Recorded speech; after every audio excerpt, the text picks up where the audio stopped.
ഇപ്പോൾ നേരത്തെ മുന്നിൽ നിന്നെടുത്ത് തുടർന്ന് അങ്ങോട്ട് പോകുന്നത് ഇനി അത് ഏതെങ്കിലും ഒരു ഘട്ടത്തിൽ ബ്ലോക്കായി കഴിഞ്ഞാൽ അങ്ങോട്ട് എത്താനുള്ള പ്രയാസം ഉണ്ടാകുമോ എന്ന് കരുതിയിട്ടാണ് ഇപ്പോൾ നമ്മൾ ഈ ഹൈ പവർ ക്യാമറ ഘടിപ്പിച്ചിട്ടുള്ള റോവറുകളുടെ കൂടി പരിശോധനയുടെ അടിസ്ഥാനത്തിൽ പുറകിൽ നിന്ന് അത് ആരംഭിക്കാമെന്ന് തീരുമാനിച്ചത്. 3 കാര്യങ്ങളാണ് പുറകിൽ നിന്ന് ആരംഭിക്കുമ്പോൾ നമുക്ക് ലഭ്യമാവുക. ഒന്ന്, ബാക്കിൽ നിന്നുള്ള 2 സ്കൂബി ടീമുകൾ അങ്ങോട്ട് കയറാൻ പറ്റും. 2 പിന്നെ ഇറിഗേഷനുമായി ബന്ധപ്പെട്ട ഈ ഹൈസ്പീഡ് ജെറ്റ് പമ്പുകൾ ഉപയോഗിച്ച് കുറച്ചു മാലിന്യങ്ങളെ ഒന്ന് മാറ്റി അങ്ങോട്ട് കടക്കാൻ പറ്റും. പിന്നെ ഇത് ഏറ്റവും പ്രധാനപ്പെട്ട പ്രശ്നം, നേരത്തെ ഇവിടെ സൂചിപ്പിച്ചതുപോലെ 117 മീറ്റർ ലെങ്ത് ഉണ്ടെങ്കിലും തുടക്കത്തിൽ 4.25 മീറ്ററിലേക്ക് തുടങ്ങുന്നു.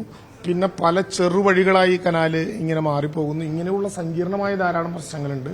അപ്പം അതുകൊണ്ട് വാട്ടർ ലെവൽ കൂട്ടിയാൽ ആളുകൾക്ക് ഈ ഡൈവിംഗ് ടീമിന് പോയി സുരക്ഷിതമായി തിരിച്ചു വരാൻ, ആദ്യത്തെ തന്നെ ഒരു 40 മീറ്റർ പോയപ്പോൾ നമ്മൾ കണ്ടൊരു പ്രശ്നം, വാട്ടർ ലെവൽ വേണ്ടത്ര ഇല്ല എന്നുള്ളത് കൊണ്ട് അവർക്ക് തിരിച്ചു പോരേണ്ടി വന്നു എന്നുള്ളതാണ്. അപ്പോൾ ആർട്ടിഫിഷ്യലായി അങ്ങനെ ഒരു അധികമായി വെള്ളം ഉപയോഗിച്ചത് ഉയർത്താൻ കഴിഞ്ഞാൽ കുറച്ചുകൂടി വേഗതയിൽ അവർക്ക് ചെയ്യാൻ പറ്റുമെന്ന് അവരുടെ കൂടി ഉപദേശത്തിന്റെ അടിസ്ഥാനത്തിലാണ് അങ്ങനെ ഒരു നടപടിക്രമങ്ങളിലേക്ക് പോകുന്നത്. പ്രതീക്ഷയുള്ള ഒരു ചോദ്യമാണ്, ഈ വാട്ടർ ലെവൽ തണലിലേക്ക് ഉയർത്തുമ്പോൾ സ്വാഭാവികമായും ജീവന് ഭീഷണി ഉണ്ടാവുന്ന സാഹചര്യം.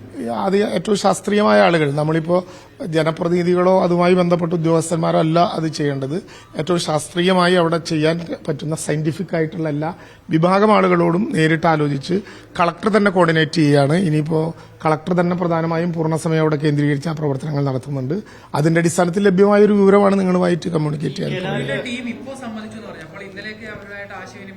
അല്ല, ഓരോ ഘട്ടം കഴിയുമ്പോഴാണല്ലോ സ്വാഭാവികമായിട്ടൊരു ദുരന്ത നിവാരണ പ്രവർത്തനത്തിൽ കൂടുതൽ ആശയങ്ങൾ വരിക, അല്ലെങ്കിൽ കൂടുതൽ ആവശ്യകത വരിക. ഇതൊന്നും അടുത്ത കാലത്തൊന്നും ഈ 117 മീറ്റർ സഞ്ചരിച്ചവരോ പരിശോധിച്ചവരായിട്ട് ആരും ഉണ്ടാകില്ല.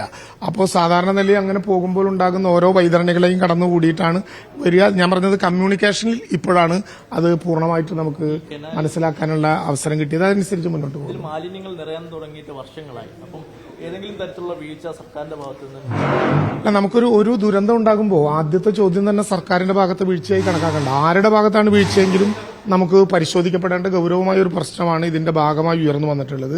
അക്കാര്യങ്ങളിൽ ഈ സംഭവത്തിന് ശേഷം ആവശ്യമായ പരിശോധനകളും ആവശ്യമായ അന്വേഷണങ്ങളും നടത്തും. ഇപ്പോൾ അതിന്റെ ഘട്ടമല്ല. ഇപ്പോൾ എല്ലാവരെയും കൂട്ടിയോജിപ്പിച്ചുകൊണ്ട് ആര് വലുത് എന്നോ ആര് കുറ്റക്കാരെന്നോ നോക്കേണ്ട ഒരു നിമിഷമല്ലത്.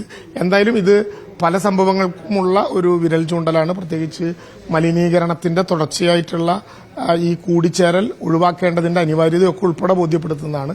അക്കാര്യങ്ങളിൽ നല്ലതുപോലെയുള്ള പരിശോധന ഉണ്ടാവും. ഇപ്പൊ ആ കാര്യം ഉദ്ദേശിക്കുന്നില്ല.